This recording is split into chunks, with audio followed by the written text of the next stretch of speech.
As part of extensive community outreach in Chikbalapur district, around 40 members of the Legal Services Clinic from School of Law, Ramaya University of Applied Sciences, Bengaluru, undertook field-based engagement across 5 panchayats covering approximately 13 villages and over 300 households.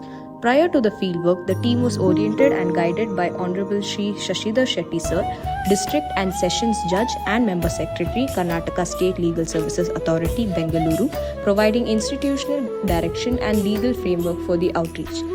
Through structured surveys and community interactions, information was gathered on issues relating to child marriage, dowry practices, harassment and abuse cases, POCSO-related offences, NDPS matters and other socio-legal concerns.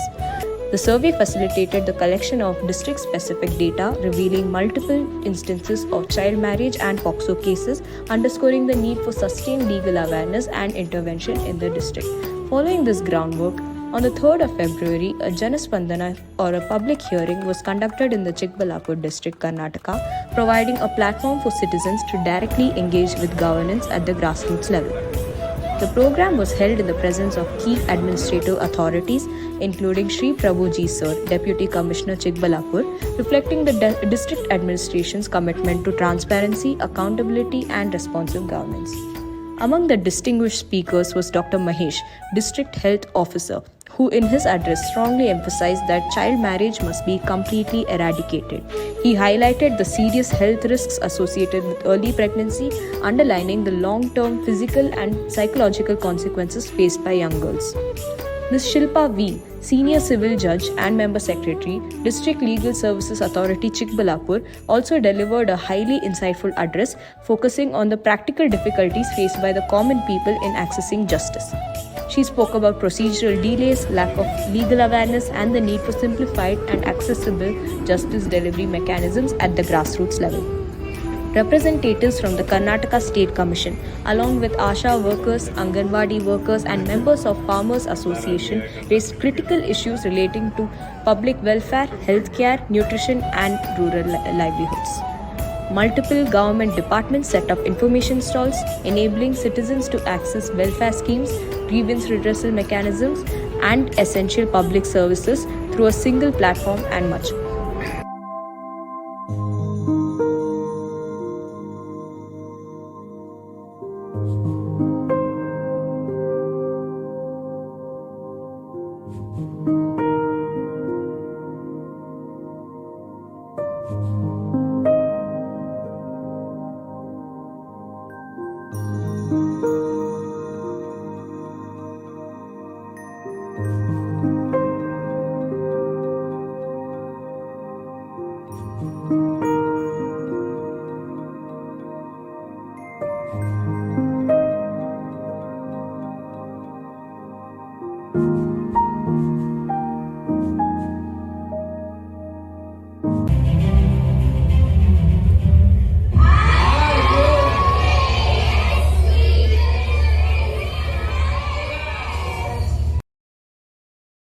ಈ ಕಾರ್ಯಕ್ರಮದ ಮೂಲ ಉದ್ದೇಶ ಏನು ಅಂತ ಹೇಳಿದ್ರೆ ಅತಿ ಹೆಚ್ಚಿನದಾಗಿ ನಾನು ನೋಡ್ತಾ ಇದ್ದೀನಿ ಬಾಲ್ಯ ವಿವಾಹದ ಬಗ್ಗೆ ಹೆಚ್ಚು ಕಾನ್ಸಂಟ್ರೇಟ್ ಅನ್ನ ಮಾಡತಕ್ಕಂಥದ್ದನ್ನ ಥೀಮ್ ಅನ್ನ ಇಟ್ಕೊಂಡು ಈ ಕಾರ್ಯಕ್ರಮವನ್ನು ಮಾಡಿದ್ದಾರೆ.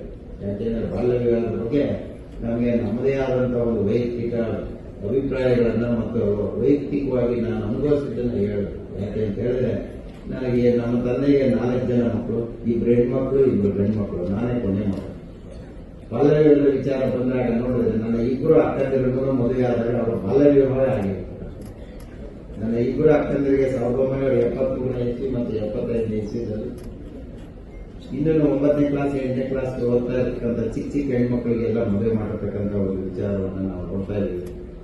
ಆ ಒಂದು ನಿಟ್ಟಿನಲ್ಲಿ ನಾವು ನಮ್ಮ ಸ್ವಂತ ಅಕ್ಕಂದಿರೇ ಆ ಒಂದು ಮೈನರ್ ಮಕ್ಕಳಾಗಿ ಮದುವೆಯಾಗಿ ಲಂಡನ್ನಲ್ಲಿ ಹೋಗುವಂತ ವೇಳೆ ಆ ಮಕ್ಕಳ ಇನ್ನೂ ಆಟ ಆಡುವಂತ ಒಂದು ವಯಸ್ಸು, ಆ ವಯಸ್ಸಲ್ಲಿ ಜವಾಬ್ದಾರಿಯನ್ನು ವಹಿಸಿಕೊಳ್ತಕ್ಕಂಥ ಒಂದು ವಿಚಾರವನ್ನು ನಾವು ಹಿರಿಯರಿಂದ ನೋಡ್ಕೊಂಡು ಬಂದಿದ್ವಿ. ಯಾಕೆ ಈ ವಿಚಾರವನ್ನು ನಾನು ಹೇಳಲಿಕ್ಕೆ ಇಷ್ಟಪಡ್ತೀನಿ ಅಂತ ಹೇಳಿದ್ರೆ, ಹೆಣ್ಮಕ್ಳು ಹಿಂದೆ ಎಲ್ಲ ಮನೆಗೆ ಹೊರೆ ಆಗ್ತಾರೆ, ದೊಡ್ಡವರಾದಾಗ ಮಕ್ಕಳಿಗೆ ಇಮಿಡಿಯೇಟ್ ಮದುವೆ ಮಾಡಲಿಲ್ಲ ಅಂತ ಹೇಳಿದ್ರೆ ಕಷ್ಟ ಆಗುತ್ತೆ, ಸಮಾಜ ಹೆಣ್ಮಕ್ಳಿಗೆ ಮದುವೆ ಮಾಡೋಕೆ ಆಗಲಿಲ್ಲ ಈ ಅಪ್ಪ ಅಮ್ಮನಿಗೆ ಅಂತ ಆಡ್ಕೋತಾರೆ ಅಂತ ಹೇಳಿ ಸಮಾಜಕ್ಕೆ ಎದುರಿ ಬಾಲ್ಯ ವಿವಾಹಗಳನ್ನು ಹೆಚ್ಚು ಹೆಚ್ಚು ಒತ್ತಡದಾಗಿ ಮಾಡ್ತಕ್ಕಂಥ ಒಂದು ವಿಚಾರವನ್ನು ಆ ಕಾಲದಿಂದ ನಾವು ನೋಡ್ತಾ ಇದ್ದೀವಿ. ಹಿಂದೆ ಎಲ್ಲ ಹೆಣ್ಮಕ್ಳಿಗೆ 9ನೇ ಕ್ಲಾಸ್ 8ನೇ ಕ್ಲಾಸ್ ಆದ್ಮೇಲೆ ಮುಂದಕ್ಕೆ ಸ್ಕೂಲ್ಗೆ ಸೇರಿಸ್ತಾನೆ ಇರಲಿಲ್ಲ. ಅದೇ ಊರಲ್ಲಿ ಶಾಲೆಗಳು ಇದ್ರೆ ಮಾತ್ರ ಕಳಿಸ್ತಾ ಇದ್ರು. ಬೇರೆ ಊರಂತೆ ಯಾವುದೇ ಕಾರಣಕ್ಕೂ ಹೆಣ್ಮಕ್ಳನ್ನ ಹೋಗೋದಕ್ಕೆ ಅವಕಾಶ ಕೊಡ್ತಾನೆ ಇರಲಿಲ್ಲ. ಏನಿದ್ರು ಗಂಡು ಮಕ್ಳು ಅಷ್ಟೇ ಓದೋದಕ್ಕೆ ಅವಕಾಶ. ಯಾಕೆಂದ್ರೆ ಆ ಕಾಲದಲ್ಲೆಲ್ಲ ಹಾಸ್ಟೆಲ್ಗಳು ಇರಲಿಲ್ಲ. ಮತ್ತೆ ಹೆಣ್ಮಕ್ಳಿಗೆ ಹೋದಾಗ ಅಪ್ಪ ಅಮ್ಮನಿಗೆ ನಮ್ಮ ಮಕ್ಕಳು ಹೆಣ್ಮಕ್ಳು ಸೇಫ್ಟಿಯಾಗಿ ವಾಪಸ್ ಬರ್ತಾರೆ ಅನ್ನುವಂತ ಒಂದು ಕಾನ್ಫಿಡೆನ್ಸ್ ಅವಾಗ ಕಡಿಮೆ ಇತ್ತು. ರೈತಾಪಿ ಜನಕ್ಕೆ ವಿದ್ಯಾಭ್ಯಾಸ ಕಡಿಮೆ ಇದ್ದಂತ ಒಂದು ಹಿನ್ನೆಲೆ. ಬಟ್ ಇವತ್ತು ಕಾಲ ಬದಲಾವಣೆ ಆಗಿದೆ. ಯಾಕೆಂದ್ರೆ ನಾವು ಜನರೇಷನ್ ನಾವು ಬದಲಾವಣೆ ಕಾಣ್ತಾ ಇದ್ದೀವಿ. ವಿಶೇಷವಾಗಿ ತಿಳ್ಕೊಳ್ಳಿ, ಇವತ್ತು ಬಾಲ್ಯ ವಿವಾಹ ಮುಕ್ತ ಅಭಿಯಾನ ಕಾರ್ಯಕ್ರಮನ ಚಿಕ್ಕಬಳ್ಳಾಪುರ ಜಿಲ್ಲೆಯಲ್ಲಿ ಹಮ್ಮಿಕೊಳ್ಳಲಾಗಿದೆ. ಈ ಒಂದು ಕಾರ್ಯಕ್ರಮದಲ್ಲಿ ಕಾರ್ಯಕ್ರಮದ ಐಸಿ ಕಾರ್ಯಕ್ರಮಗಳ ಉದ್ಘಾಟನೆ ಮಾಡಿದಂತ ಗೌರವಾನ್ವಿತ ಹಿರಿಯ ಸಿವಿಲ್ ನ್ಯಾಯಾಧೀಶರು ಹಾಗೂ ಜಿಲ್ಲಾ ಕಾನೂನು ಸೇವೆಗಳ ಪ್ರಾಧಿಕಾರ ಅಧ್ಯಕ್ಷರ ರಾಮಲಿಂಗೇಗೌಡ ಸರ್ ಅವರೇ, ಶಿಲ್ಪಾ ಮೇಡಮ್ ಅವರೇ, ಹಾಗೂ ಇಲ್ಲಿ ನಡೆದಿರ್ತಕ್ಕಂಥ ವಿವಿಧ ಇಲಾಖೆ ಅಧಿಕಾರಿ ಮಿತ್ರಗಳೇ ಹಾಗೂ ಕಾನೂನು ವಿದ್ಯಾರ್ಥಿಗಳೇ, ರೈತ ಸಂಘದ ಪ್ರತಿನಿಧಿಗಳೇ, ಸಾರ್ವಜನಿಕ ಬಂಧುಗಳೇ, ಆಶಾ ಕಾರ್ಯಕರ್ತರೆ, ಅಂಗನವಾಡಿ ಕಾರ್ಯಕರ್ತರೆ. ಸೊ ಪ್ರತಿಯೊಬ್ಬರಿಗೂ ಕೂಡ ಆರೋಗ್ಯ ಅಂತ ಬಹಳ ಮುಖ್ಯ. ಸೊ ಆರೋಗ್ಯ ಹೊಂದಿದ್ರೆ ಜೀವನದಲ್ಲಿ ಏನ್ ಬೇಕಾದ್ರೂ ಸಾಧಿಸಬಹುದು, ಕುಟುಂಬನೂ ಕೂಡ ನೆಮ್ಮದಿಯಾಗಿರ್ಲಿಕ್ಕೆ ಅನುಕೂಲ ಆಗ್ತದೆ. ಸೊ ಆರೋಗ್ಯ ಕಾಪಾಡಿಕೊಳ್ಬೇಕಾದ್ರೆ ಬಹಳ ಮುಖ್ಯವಾಗಿರ್ತಕ್ಕಂಥದ್ದು ದೈಹಿಕವಾಗಿ, ಮಾನಸಿಕವಾಗಿ, ಸಾಮಾಜಿಕವಾಗಿ ನೆಮ್ಮದಿಯ ಬಾಳ್ವೆ ಮಾಡ್ತಕ್ಕಂಥದ್ದು ಆರೋಗ್ಯ. ಸೊ ಆರೋಗ್ಯ ದಷ್ಟಪುಷ್ಟವಾಗಿದ್ದ ಆರೋಗ್ಯ ಅಂತ ಅನ್ಸ್ಕೊಳ್ಳೋಕೆ ಸಾಧ್ಯ ಇಲ್ಲ. ಆ ವಯಸ್ಸಿನ ಅನುಗುಣವಾಗಿ ಮಗು ಇರ್ಬೋದು ಅಥವಾ ದೊಡ್ಡವರು ಇರ್ಬೋದು ಬೆಳವಣಿಗೆ ಆಗಬೇಕು. ಅದೇ ರೀತಿ ಮಗು ಗರ್ಭ ಕಟ್ಟಾಗಿಂದನೂ ಕೂಡ ಮಗು ವಯಸ್ಸಿನ ಅನುಗುಣವಾಗಿ ತಿಂಗಳಿಗೆ ಯಾವ ರೀತಿ ಬೆಳವಣಿಗೆ ಆಗಬೇಕು, ಮಗು ಹುಟ್ಟಾಗ ಕನಿಷ್ಠ 2 ಕೆಜಿಗಿಂತ ಜಾಸ್ತಿ ಇರ್ತಕ್ಕಂಥದ್ದು ಆದ್ರೆ ಮಾತ್ರ ಆರೋಗ್ಯವಂತ ಮಗು ಜನನ ಆಗ್ಲಿಕ್ಕೆ ಸಾಧ್ಯ. ಸೊ ಈ ರೀತಿ ಆರೋಗ್ಯನ ಕಾಪಾಡ್ಕೊಳ್ಬೇಕಾದ್ರೆ ಬಹಳ ಮುಖ್ಯವಾಗಿ ಬೇಕಾಗಿರ್ತಕ್ಕಂಥ ಒಂದು ಪೌಷ್ಟಿಕಾಂಶ. ಸೊ ಪೌಷ್ಟಿಕ ಆಹಾರ ಇರ್ಬೋದು, ಕುಡಿಯೋದಕ್ಕೆ ಶುದ್ಧವಾದ ನೀರು, ಮತ್ತೆ ನಾವು ಉಸಿರಾಡಲಿಕ್ಕೆ ಜೀವಿಸಕ್ಕೆ ಬೇಕಾದ ಶುದ್ಧವಾದ ಗಾಳಿ. ಈ 3 ಬೇಕು ಅಂತಂದ್ರೆ ಪರಿಸರವನ್ನು ನಾವು ಸ್ವಚ್ಛತೆಯಾಗಿ ಇಟ್ಟುಕೊಳ್ಳಬೇಕಾಗ್ತದೆ. ಪ್ಲಾಸ್ಟಿಕ್ ಮುಕ್ತ ಅಭಿಯಾನವನ್ನು ಈಗ ನಮ್ಮ ಜಿಲ್ಲೆಯಲ್ಲಿ ಪ್ರಾರಂಭವಾಗಿದೆ. ಅದನ್ನು ಕಟ್ಟುನಿಟ್ಟಾಗಿ ಅನುಸರಿಸಿಕೊಂಡು ಹೋಗಬೇಕಾದಂತ ಪ್ರತಿಯೊಬ್ಬರದ್ದು ಕೂಡ ಜವಾಬ್ದಾರಿ. ಇವತ್ತು ಕೇಂದ್ರ ಸರ್ಕಾರ ಇರಬಹುದು, ರಾಜ್ಯ ಸರ್ಕಾರ ಇರಬಹುದು, ವಿವಿಧ ಇಲಾಖೆಗಳು ಹಲವಾರು ಕಾರ್ಯಕ್ರಮಗಳನ್ನ ಜನರ ಮನೆ ಬಾಗಿಲಿಗೆ ತರ್ತಾ ಇದೆ. ಪ್ರಮುಖವಾದ ಉದ್ದೇಶ ಏನು? ನಮ್ಮ ಜಿಲ್ಲೆಯಲ್ಲಿ ಅಥವಾ ನಮ್ಮಲ್ಲಿರ್ತಕ್ಕಂಥ ಸಾರ್ವಜನಿಕರ ಆರೋಗ್ಯವನ್ನ ಉತ್ತಮಪಡಿಸಬೇಕು, ಅವರ ಜೀವಿತಾವಧಿನ ಹೆಚ್ಚಿಗೆ ಮಾಡಬೇಕು. ಅದೇ ರೀತಿ ನಮ್ಮಲ್ಲಿರ್ತಕ್ಕಂಥ ತಾಯಂದಿರ ಮರಣ ಇರಬಹುದು, ಶಿಶು ಮರಣ ಇರಬಹುದು, ಅಥವಾ ಸಾಮಾನ್ಯ ಮರಣನೂ ಕೂಡ ತಡೆಗಟ್ಬಿಟ್ಟು ರಸ್ತೆ ಸುರಕ್ಷತಾ ಸಪ್ತಾಹ ಎಲ್ಲನೂ ಕೂಡ ಸಾಕಷ್ಟು ಕಾರ್ಯಕ್ರಮಗಳು ತರ್ತಾ ಇರತಕ್ಕಂಥ ಉದ್ದೇಶ ಏನಪ್ಪಾ ಅಂದ್ರೆ ನಮ್ಮ ಸಾರ್ವಜನಿಕ ಬಂಧುಗಳಿಗೆ ಜಾಗೃತಿಯನ್ನು ಉಂಟು ಮಾಡಿ ಅವರ ಕುಟುಂಬ ನೆಮ್ಮದಿಯ ಜೀವನ ಮಾಡತಕ್ಕಂಥ ಪ್ರಮುಖವಾದಂತಹ ಉದ್ದೇಶ.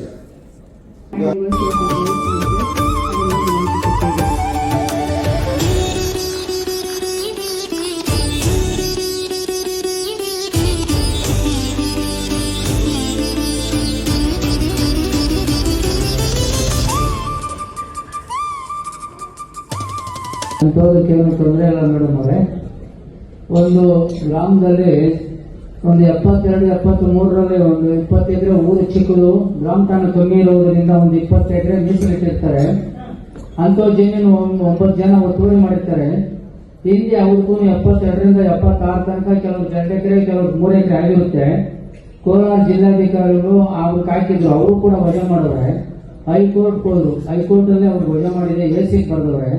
ಎಸಿ ಅವರು ವಜಾ ಮಾಡಿದ್ದಾರೆ, ಡಿಸಿ ಅವರು ವಜಾ ಮಾಡಿದ್ದಾರೆ, ಸಿವಿಲ್ ನ್ಯಾಯಾಧೀಶರು ವಜಾ ಮಾಡಿದ್ದಾರೆ. ಇಷ್ಟು ಇದ್ಕೊಂಡು ಒತ್ತುವರಿನ ನಮ್ಮ ತಹಸೀಲ್ದಾರ್ ಅವರು ಬಿಡಿಸೋದಾಗಿರ್ಲಿಲ್ಲ. ಅವರು ಇದುವರೆಗೂ ಅದರಲ್ಲಿ ಕೊಳವೆ ಬಾವಿ, ಪಂಚಾಯಿತಿ 90 ಹುಣಸೆ ಮರಗಳ ಮರ ಇವು ಇಷ್ಟು ಇದ್ಕೊಂಡು ಊರು ಕುಡಿಯೋ ನೀರು ಓವರ್ ಟ್ಯಾಂಕು ಮತ್ತೆ ಗೋಕುಂಟೆ ಇಷ್ಟು ಇದ್ಕೊಂಡು ಬಿಡಿಸೋದು ತಹಸೀಲ್ದಾರ್ನಿಂದ ಇದುವರೆಗೂ ಆಗಿಲ್ಲ. ಮತ್ತೆ ಅವ್ರೇನೋ ಹೈಕೋರ್ಟ್ ಹೋಗಿದ್ದಾರೆ ಅಂತ ಗೊತ್ತಾಯ್ತು. ಇಂಥ ಲ್ಯಾಂಡ್ಗಳನ್ನ ಊರಿಗೆ ಉಳಿಸ್ಬೇಕನ್ನುವಂಥದ್ದು ನಮ್ಮ ಮಂಡ್ಯ 25 ವರ್ಷದಿಂದ ನಾನು ಒಬ್ಬನೇ ಹೋರಾಡ್ತಾನೆ ಇದ್ದೀನಿ. ಅವ್ರ ಜಾಗ ಬಿಡಿಸಾಕ ತಹಸೀಲ್ದಾರ್ನಿಗೂ ಆಗಿಲ್ಲ, ಜಿಲ್ಲಾಧಿಕಾರಿಗಳಿಗೂ ಆಗಿಲ್ಲ, ಎಸಿ ಅವರಿಂದನೂ ಆಗಿಲ್ಲ ಮೇಡಮ್. ಏನ್ ಹೇಳ್ತಾರೆ ತಹಸೀಲ್ದಾರ್ ಅವರು? ಸ್ವಲ್ಪ ಇರಿ, ಇವ್ರನ್ನ ಮಾತಾಡೋಷ್ಟು ಅವ್ರು ಕಾಸು ಬರತಾರೆ, ಮತ್ತೆ ಇನ್ನೊಬ್ರು ಬಂದಿರ್ತಾರೆ. ಆಯ್ತು, ಈಗ ಸ್ಟೇ ಏನಾದ್ರು ಇದೆಯಾ ಹೈಕೋರ್ಟ್ ಇಂದ? ಏನ್ ಮಾಡಿದ್ರೆ ಅಥವಾ ಏನಾದ್ರು ತಡೆ ಕೊಟ್ಟಿದ್ದಾರಾ ಹೈಕೋರ್ಟ್ ಇಂದ? ಸ್ಟೇ ಆರ್ಡರ್ ಏನಾದ್ರು ಇದೆಯಾ? ಅಷ್ಟೇ ಆರ್ಡರ್ ಮಾಡಿಸಿಲ್ಲ, ಎಲ್ಲ ವಜಾ ಮಾಡ್ಬಿಟ್ಟಿದ್ದಾರೆ ಅವ್ರಿಗೆ. ಈಗ ಮತ್ತೆ ರಿಟರ್ನ್ ಹೈಕೋರ್ಟ್ ಹೋಗಿದೆ ಅಂದ್ರಲ್ಲ. ಅವ್ರು ಹೋಗವ್ರೆ, ಹಾ. ಮತ್ತೆ ನಮ್ಗೆ ನೋಟಿಸ್ ಬಂದಿದ್ದಂತೆ ನಾವು ಇರ್ಲಿಲ್ಲ ಊರಾಗ. ನೋಟಿಸು ಪೋಸ್ಟ್ ಮ್ಯಾನ್ ನೋಡೋದನ್ನು ವಾಪಸ್ ಹೋಯ್ತಪ್ಪ ಅಂದ್ರು, ಮತ್ತೆ ತಿರುಗಿ ಬಂದಿಲ್ಲ. ಸೊ ವಾಪಸ್ ಹೋದ ನಂತರ ಕೇಸ್ ಏನಾಯ್ತು ಗೊತ್ತಾಗ್ಲಿಲ್ಲ ನಿಮ್ಗೆ? ಇಲ್ಲ, ಏನು ಅವ್ರು ಹೇಳಲ್ಲ, ಎದುರವ್ರು ಯಾಕೆ ಹೇಳ್ತಾರೆ? ಅಲ್ಲಲ್ಲ, ನಿಮ್ಮ ಲಾಯರ್ ಏನಾದ್ರು ಭೇಟಿ ಮಾಡಿ ಇಲ್ಲ, ನಾವು ಬೆಂಗಳೂರು ಹೈಕೋರ್ಟ್ ಅಲ್ಲಿ ಇಟ್ಟಿಲ್ಲ. ಏನು ಇಟ್ಟಿಲ್ಲ ನಿಮ್ಗೆ? ಅಲ್ಲಿ ಒಂದು ಸಮನ್ಸ್ ಅಲ್ಲಿ ಒಂದು ಕೇಸ್ ನಂಬರ್ ಇರುತ್ತೆ, ಗೊತ್ತಾಗುತ್ತಾ ನಿಮ್ಗೆ? ಇಲ್ಲ, ಈ ಕೋರ್ಟ್ ಸರ್ವಿಸ್ ಅಂತ ಇದೆ, ಗೊತ್ತಿದೆ ನಿಮ್ಗೆ? ನೀವು ಕುತ್ಕೊಂಡು ಮೊಬೈಲ್ ಅಲ್ಲೇ ಆಪ್ ಇದೆ ಒಂದು, ಅಲ್ಲೇ ಚೆಕ್ ಮಾಡ್ಕೋಬಹುದು ಕೇಸ್ ಏನಾಗಿದೆ, ಸ್ಟೇ ಆರ್ಡರ್ ಇದೆಯಾ, ಇಂಜೆಕ್ಷನ್ ಕೊಟ್ಟಿದಾರಾ, ಸ್ಟೇಜ್ ಏನಾಗಿದೆ ಅಂತ ಮೊಬೈಲ್ ಅಲ್ಲೇ ಚೆಕ್ ಮಾಡ್ಕೋಬಹುದು. ಮನೇಲಿ ಯಾರು ವಿದ್ಯಾವಂತರಿದ್ದಾರೆ ನಿಮ್ಮ ಮಕ್ಕಳುಗಳನ್ನ ಕೇಳಿ, ಒಂದು ಆಪ್ ಇದೆ, ಈ ಕೋರ್ಸ್ ಆಪ್. ಆಯ್ತಾ? ಅದ್ರಲ್ಲಿ ತಮ್ಗೆ ಕರೆಕ್ಟ್ ಮಾಹಿತಿ ಗೊತ್ತಾಗುತ್ತೆ ಏನಿದೆ ಸ್ಟೇಜ್ ಅಂತ. ನೀವು ಲ್ಯಾಬ್ನೇ ಭೇಟಿಯಾಗಿ ನೋಡ್ಕೋಬೇಕಂತ ಏನಿಲ್ಲ. ಆಯ್ತಾ? ಈ ತರ ನಿಮ್ದೇನಾದ್ರು ಈಗ ನೀವೇನ್ ಹೇಳಿದ್ರಲ್ಲ, ಅದೇನಾದ್ರು ಪ್ರಾಬ್ಲಮ್ ಆಯ್ತಂದ್ರೆ ಯಾವ ಡಿಸ್ಟಿಕ್ ಬರ್ತದದು? ಕೋಲಾರನ ಚಿಕ್ಕಬಳ್ಳಾಪುರ? ಚಿಕ್ಕಬಳ್ಳಾಪುರ. ಬೇಕಾದ್ರೆ ಡಾಕ್ಯುಮೆಂಟ್ಸ್ ತಗೊಂಡ್ಬಂದು ನಮ್ ಜಿಲ್ಲಾ ಕಾನೂನು ಸೇವಾ ಪ್ರಾಧಿಕಾರಕ್ಕೆ ಒಂದು ಅರ್ಜಿ ಕೊಡಿ, ಅದು ವಿಚಾರಣೆ ಮಾಡೋಣ ನಾವು ಏನಿದೆ ಕೇಸ್ ಅಂತ. ಇದೆ ಚಿಕ್ಕಬಳ್ಳಾಪುರ ತಾಲೂಕು ಇದೆ. ಆಯ್ತು, ಇಲ್ಲೇ ಕೊಡ್ಬೋದ? ಜಿಲ್ಲೆ ಇದ್ರೆ ಜಿಲ್ಲೆ ಕೊಡಿ. ನಿಮ್ದು ತಾಲೂಕು ಯಾವ್ದು ಬರ್ತದೆ? ಚಿಕ್ಕಬಳ್ಳಾಪುರ ತಾಲೂಕು. ಚಿಕ್ಕಬಳ್ಳಾಪುರ ತಾಲೂಕು ಅಂದ್ರೆ ನಮ್ದು ಜಿಲ್ಲಾ ಕಾನೂನು ಸೇವಾ ಪ್ರಾಧಿಕಾರಕ್ಕೆ ಬನ್ನಿ. ಜೊತೆ ತಾಲೂಕ್ ಲೆವೆಲ್ ಇಂದ ಯಾರಾದ್ರೂ ಬಂದಿದ್ರೆ ಬಾಗೇಪಲ್ಲಿ, ಶೆಟ್ಟಘಟ್ಟ, ಚಿಂತಾಮಣಿ ಹಾಗೆ ಗುಡಿಬಂಡೆ ಅವರು ನಮ್ಮ ತಾಲೂಕು ಕಾನೂನು ಸೇವಾ ಸಮಿತಿಗಳು ನಮ್ಮ ಕೋರ್ಟ್ ಅಲ್ಲೇ ಇದೆ, ತಾವು ಅಲ್ಲೇ ಹೋಗಿ ಭೇಟಿ ಆಗ್ಬೋದು. ಆಯ್ತಾ? ಮಾಹಿತಿಗಳು ಸಿಗ್ತಾ? ಆಯ್ತು.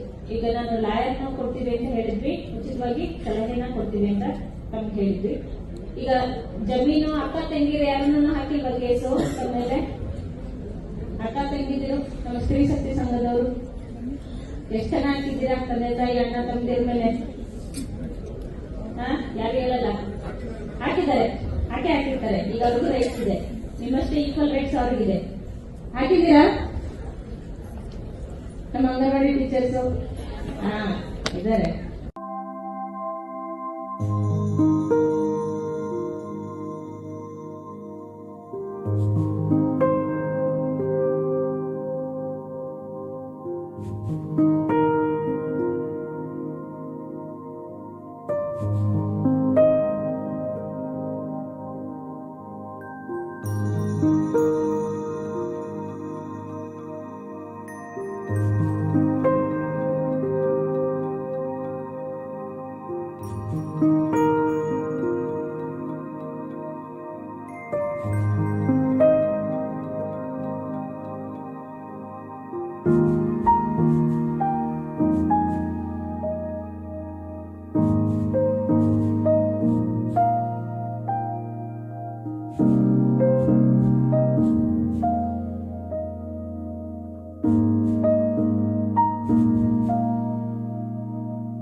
ಪ್ರೋಗ್ರಾಮು ಭಾರಿ ಸಂತೋಷವಾಗೈತೆ.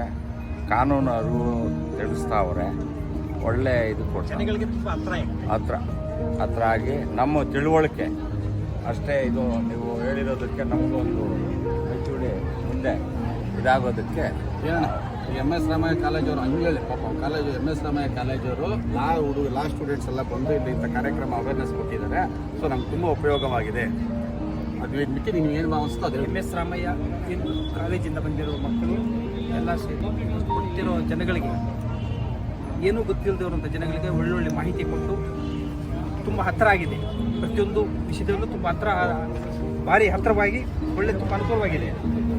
ಏನೂ ಗೊತ್ತಿಲ್ಲದಿರೋರಿಗೆ ಇದು ಇಷ್ಟು ಸೂಕ್ಷ್ಮವಾಗಿ ಇಷ್ಟೊಂದು ಹತ್ತಿರ ಸಿಗೋದು ಅವ್ರಿಗೆ ಗೊತ್ತಿಲ್ಲ ಜನಗಳಿಗೆ. ಅದನ್ನು ನೀವು ತುಂಬ ಹತ್ತಿರ ತರ್ತಾ ಇದ್ದೀರಿ ಜನಗಳ ಹತ್ರ. ನಮ್ಮ ಜೊತೆ ಕೆಲಸ ಮಾಡೋರು ಒಬ್ರು ಪಾಪ ಮನೆಯದು ಅವ್ರಿಗೆ ಅವ್ರ ಹಸ್ಬೆಂಡ್ಗೆ ಹುಷಾರಿಲ್ಲ ಅಂತ ಅಂದ್ಬಿಟ್ಟು ಒಂದು 3 ಲಕ್ಷಕ್ಕೆ ಕೊಟ್ಬಿಟ್ಟು ಆ ಮನೆ ಜಾಗ ಸೈಟ್ 3 ಲಕ್ಷಕ್ಕೆ ಮಾಡ್ಬಿಟ್ಟು ಬಡ್ಡಿಗೆ ಕೊಟ್ಬಿಟ್ಟು ಒಂದು 20 ವರ್ಷದಿಂದ ಇದ್ದಾರೆ. ಅದೇ ಮನೆ ಅದೇ ಜಾಗದಲ್ಲೇ ಇದ್ದಾರೆ ಅವರು. ಇವಾಗ ಅದು ಬಿಟ್ಟು ಅಮೌಂಟ್ ಕೊಟ್ಬಿಟ್ಟು ನಾನು ಬಿಡಿಸ್ಕೊಂತೀನಿ ಅಂತ ಇದ್ದಾರೆ. ಆದ್ರೆ ಅವರು ಇವತ್ತು 40 ಲಕ್ಷ 30 ಲಕ್ಷ ಕೊಡಿ ನಾವು ಬಿಡ್ತೀವಿ, ಇಲ್ಲಾಂದ್ರೆ ಬಿಡಲ್ಲ ಅಂತ ಗಲಾಟೆ ಮಾಡ್ತಾ ಇದ್ದಾರೆ ತಗೊಂಡಿರೋರು. ಅವರ ಇಬ್ರು ಗಂಡು ಮಕ್ಕಳು ಒಬ್ಬ ಅಮ್ಮ ಅಷ್ಟೇ ಸರ್. ಗಂಡ ಅಗ್ರಿಮೆಂಟ್ ಮಾಡಿಕೊಟ್ಟಿದ್ದಾರಾ? ಅಗ್ರಿಮೆಂಟ್ ಏನಿಲ್ಲ ಸರ್, ಅಗ್ರಿಮೆಂಟ್ ಒಂದು ಮಾಡ್ಕೊಟ್ಬಿಟ್ಟು ಅದೇ ಏನು ರಿಜಿಸ್ಟರ್ ಅಗ್ರಿಮೆಂಟ್ ಮಾಡ್ಕೊಟ್ಟಿದ್ದಾರೆ, ಫಾರ್ಮಲ್ ಆಗಿ ಬರ್ಕೊಟ್ಟಿದ್ದಾರೆ? ಫಾರ್ಮಲ್ ಆಗಿರುತ್ತೆ ಸರ್, ರಿಜಿಸ್ಟರ್ ಏನಿಲ್ಲ. ಬರೀ ಮತ್ತೆ ಅವ್ರು ಸರ್ ನೋಟ್ರಿ ಪೇಪರ್ ಮೇಲೆ ಬರ್ಕೊಟ್ಟಿದ್ದಾರಾ? ಅದು ಗೊತ್ತಿಲ್ಲ ಸರ್. ಅದು ತಿಳ್ಕೊಬೇಕು. ಆ ಥರ ರಿಜಿಸ್ಟರ್ ಅಗ್ರಿಮೆಂಟ್ ಏನಾಗಿಲ್ಲ ಅಂದರೆ ಬೇಕಾದ್ರೆ ಕೋರ್ಟಲ್ಲಿ ಹೋಗ್ಬಿಟ್ಟು ನೀವು ಡಿಕ್ಲರೇಷನ್ ಸೂಟ್ ಅಂತ ಹಾಕೊಂಡು ನೀವು ಕ್ಲಿಯರ್ ಮಾಡ್ಕೊಬೋದು. ಆಯ್ತಾ? ಆ ಥರ ನಿಮ್ಗೆ ಬಿಡ್ದಿರ ನೀವು ಏನೋ ಜಬರ್ದಸ್ತಾಗಿ ನಿಮ್ಮ ಮನೆಗೆ ದುರ್ಕೊಂಡು ನಿಮ್ಗೆ ಏನು ಪ್ರಾಬ್ಲಮ್ ಕೊಟ್ಟರೆ ನೀವು ಕೋರ್ಟಿಗೆ ಬಂದು ಲೀಗಲ್ ಸರ್ವಿಸ್ ಅಥಾರಿಟಿ ಅಂತ ಇರುತ್ತೆ, ಅಲ್ಲೊಂದು ಕಂಪ್ಲೇಂಟ್ ಕೊಟ್ಟರೆ ನಿಮ್ಗೆ ಫ್ರೀಯಾಗಿ ಲಾಯರ್ನು ಕೊಡ್ತಾರೆ. ಆಯ್ತಾ? ಕೇಸ್ ದುಡ್ಡು ಕೊಟ್ಟು ಲಾಯರ್ ಇಟ್ಕೊಳ್ಳೋ ಅವಶ್ಯಕತೆ ಇಲ್ಲ. ಹೆಣ್ಮಕ್ಳಿಗೆ, ಚಿಕ್ಕ ಮಕ್ಕಳಿಗೆ, ಮುದುಕರಿಗೆ ಅವ್ರಿಗೆಲ್ಲರಿಗೂ ಫ್ರೀ ಲಾಯರ್ನ ಕೊಡ್ತೀವಿ. ಸೊ ನೀವು ಬಂದು ನಮ್ಗೆ ಅಪ್ಲಿಕೇಶನ್ ಕೊಟ್ಟರೆ ಫ್ರೀ ಲಾಯರ್ ಕೊಡ್ತೀವಿ, ನೀವು ಕೇಸ್ ಹಾಕೊಂಡು ನಡೆಸ್ಕೊಬೋದು. ಆಯ್ತಾ?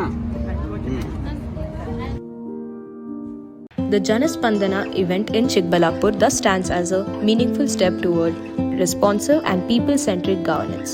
We extend our sincere gratitude to the central and state government authorities, the judicial departments, and the Bar Council of Chikbalapur for their guidance, cooperation, continued support and participation in this event. The collective participation at this forum reinforced accountability, transparency and access to justice at the grassroots level. Going forward, such engagements will continue with a commitment to returning to the district and measuring progress over time, ensuring that voices raised today translate into lasting change tomorrow.